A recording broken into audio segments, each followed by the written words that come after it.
Francis മാർപ്പാപ്പയുടെ ഭൗതിക ശരീരമടങ്ങുന്ന വാഹനവും അതിനെ അനുധാവനം ചെയ്യുന്ന വാഹനങ്ങളും ഇപ്പോൾ പ്രധാനപ്പെട്ട റോഡിലേക്ക് കടന്നിരിക്കുകയാണ്.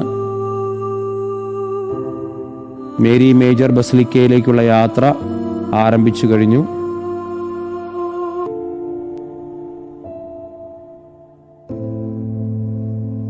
ആദ്യമായിട്ട് പോകുന്ന വഴി വിക്ടർ എമ്മാനുവൽ റോഡ് ആണ്.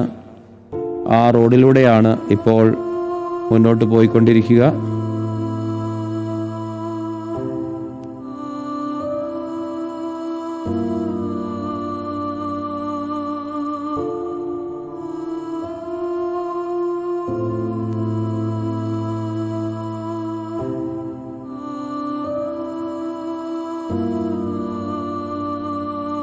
ഉടനെ തന്നെ ഒരു തുരങ്കപാത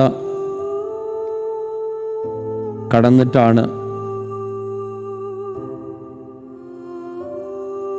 നദിയുടെ ഇരുവശങ്ങളിലുമായിട്ട് നിൽക്കുന്ന പാലങ്ങളിലൂടെ കടന്നിട്ടാണ്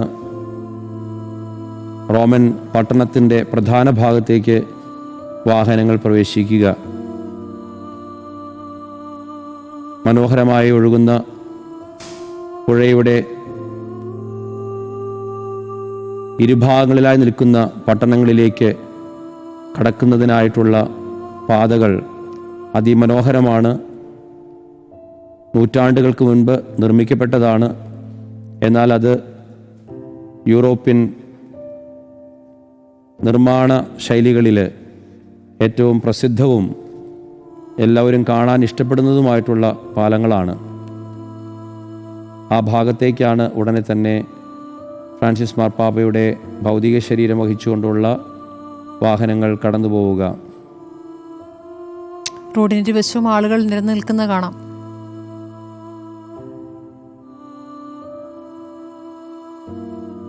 ഇരുവശങ്ങളിലുമായിട്ട് ജനം മാർപ്പാപ്പയ്ക്ക് അന്ത്യയാത്ര പറയുവാനായിട്ട് നിൽക്കുന്നത് കാണുമ്പോൾ അദ്ദേഹത്തെ എത്രമാത്രം സ്നേഹിച്ചിരുന്നു ജനം എന്നുള്ളത് നമ്മൾ കാണുകയാണ്.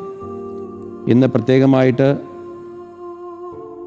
ഈ ശവസംസ്കാര ശുശ്രൂഷയുടെ അവസാന ഭാഗത്ത് മാർപ്പാപ്പയെ അനുധാവനം ചെയ്യുന്നതിനായിട്ട്, ദേവാലയത്തിലേക്ക് അനുധാവനം ചെയ്യുന്നതിനായിട്ട് റോമിലെ ഏറ്റവും പാവപ്പെട്ട ഒരു പറ്റം ജനത്തിന് അനുവാദം കൊടുത്തിരുന്നു.